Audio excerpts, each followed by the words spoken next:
Hello everyone, কেমন আছো তোমরা সবাই? আশা করছি তোমরা সবাই খুব ভালো আছো আর আমিও ভালো আছি। তো বুঝতেই পেরেছো যে কার্তিক পুজোর তোড়জোড় চলছে। 2023 সালে আমি দিদিভাইয়ের ফ্ল্যাটে কার্তিক ফেলেছিলাম। তো হিসেব মতো এই 2025 সালে এই বছর 3বার হচ্ছে। তো 3বার তো কার্তিক পুজো করতেই হয়। আর প্রথম 2বার যখন কার্তিক পুজো করা হয়েছিল আমরা কিন্তু ভগবানকে ডাকছিলাম যে দিদিভাইয়ের কোল যেন ভরে যায়। আর ভগবান কিন্তু তৃতীয়বারের বেলায় সত্যি শুনেছে, যমজ সন্তান, যমজ কন্যা সন্তান দিয়ে দিদিভাই আর জামাইবাবু দুজনের কোল ভরিয়ে দিয়েছে।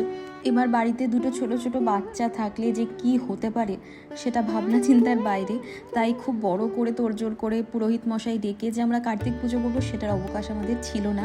জামাইবাবুরও অফিস ছিল, তাই আমরা সবাই মিলে তোড়জোড় করা স্টার্টই করেছি জামাইবাবু অফিস থেকে ফেরার পর। তাই অনেকটা লেট হয়ে গেছিলো। নিজেরা যতটুকু পেরেছি করেছি। আমি ওদেরকে বেশি করে ইনসিস্ট করলাম যে না, তোমরা এবারের পুজোটা করো, 3বার করতেই হয়, এবার ছাড় দিও না। জামাইবাবু অফিস থেকে ফেরার পর দিদি আর জামাইবাবু দুজন মিলে বাইকে করে চলে গেছিলো পুজোর কেনাকাটা করতে।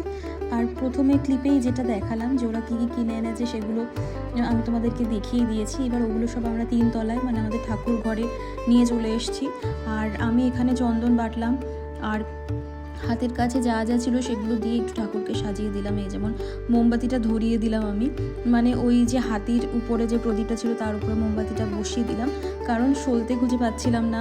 3 তলায় সর্ষের তেল ছিল না, আর বারবার করে উপর নিচে যাওয়া আসা করতেও ইচ্ছা করছিল না। তো যাই হোক, আমি চন্দনটা বেটে দিলাম। ওদিকে দিদিভাই ঠাকুরকে একটু সাজগোজ করিয়ে ফল মিষ্টি তারপর বাকি প্রসাদের যে খাবারগুলো ছিল ওগুলো সাজিয়ে দিল।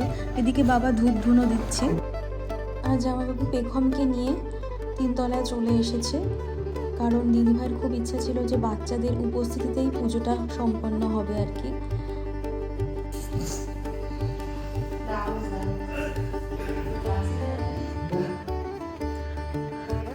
আর আমি এদিকে সারা ঘরে ধূপধুনো দেখিয়ে এসেছি, মানে পুরো 3 তলা বাড়িটাতে পুরোটা জায়গায় ধূপধুনো দিয়ে আস্তে আস্তে আমি হাঁপিয়ে গেছি, কারণ আমার সত্যি একদম শরীর নাড়িয়ে অভ্যাস নেই। তো একটুখানি উপরে ছোটো নামা করলেই অবস্থা খারাপ হয়ে যায়।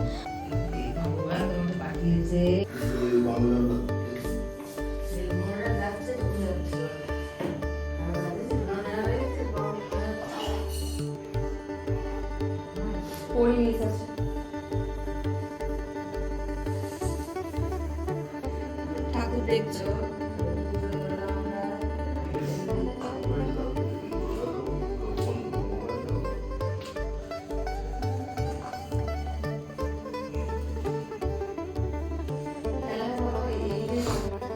মাসি এবার বাড়ির ছোট সোনা পরিমাণিকে নিয়ে চলে এসছে।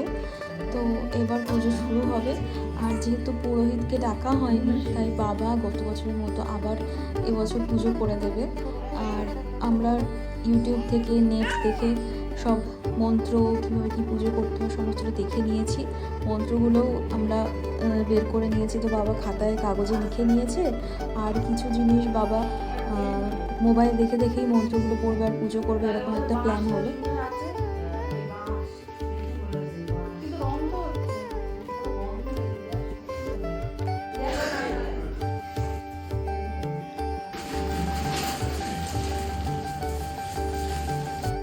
বাবা এখন নিউজ পেপার থেকে দেখে নিচ্ছে যে আজকে কোন তিথি আর কোন পক্ষ, সেই অনুযায়ী ওই পঞ্জিকা আছে সেখান থেকে আরেকটুখানি দেখে নিয়ে পুজোটা হবে।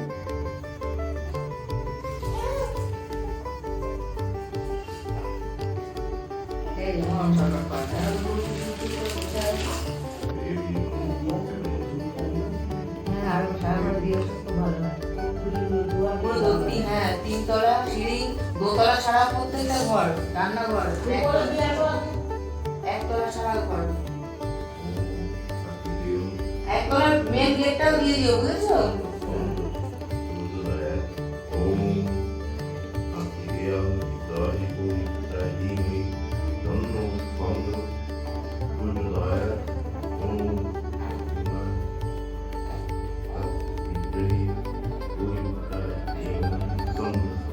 আর দেখো পেখম কীভাবে হাঁ করে তাকিয়ে আছে ঠাকুরের দিকে, পুরো পুজোর জোগাড় যন্ত্রগুলো মন দিয়ে দেখছে। ওর খুব ভালো লাগছে আসলে এগুলো দেখতে।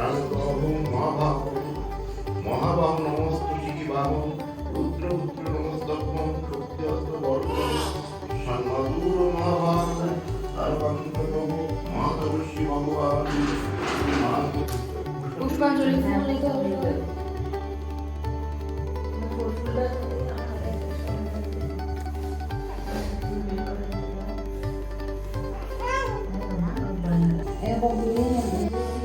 এতক্ষণ ধরে বাবা ধ্যান আর প্রণাম মন্ত্রটা পড়লো, আর এখন পুষ্পাঞ্জলি দেওয়া হবে। তো বাবা মন্ত্র পড়বে, খুব গোটা গোটা করে উচ্চারণ করছিল বাবা, খুব সুন্দর হয়েছে পুজোটা। আর আমরা হাতে হাতে ফুল নিয়ে নিয়েছি, এইবার আমরা অঞ্জলি দেবো।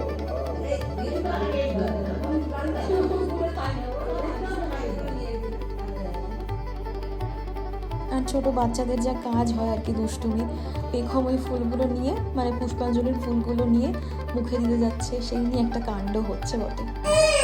এই যে বাবা, এই যে বলো। হ্যাঁ।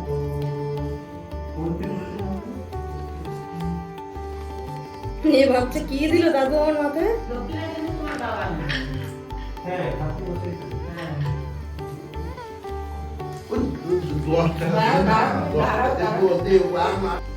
আর শুধু কি পেখম, পরি দেখো কিভাবে তাকিয়ে রয়েছে, পরিও কিন্তু পুরো পুজোটা খুব এনজয় করেছে।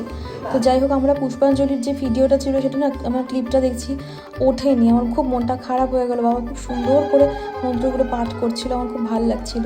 তো যাই হোক, ওই ক্লিপটা নেওয়া হয়নি।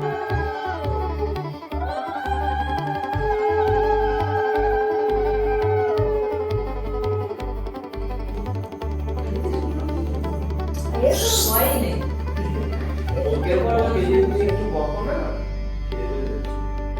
তো এখানে আর কি পুজো শেষে এবার একটু ফ্যামিলি টাইম চলছে। মাসি নিচে চলে গেছে, আর দুটো বাচ্চাদের সাথে আমরা 4 জন রয়েছি। তো এই হচ্ছে আমাদের ঠাকুর আজকের, আর এই হচ্ছে ছোটোখাটো আয়োজন। তো মা বলতো যে যখন ঠাকুর পুজো হয়ে যাবে তখন খানিক্ষণের জন্য দরজাটা বন্ধ করে দিয়ে বেরিয়ে আসতে হয়। তো তারপরে আমি খানিক্ষণ বাইরে ছিলাম, আর আবার পরে দরজা খুলে ঢুকলাম আর ঠাকুরকে দেখলাম। তো আজকের ব্লগ এই অবধি। এই ছিল আমাদের ছোটোখাটো আয়োজনে কার্তিক পুজো। আশা করছি তোমাদের এই ব্লগটা দেখতে ভালো লেগেছে। তো পরের ব্লগে আবার দেখা হবে, ততক্ষণ অবধি টাটা, বাই বাই, সবাই ভালো থেকো।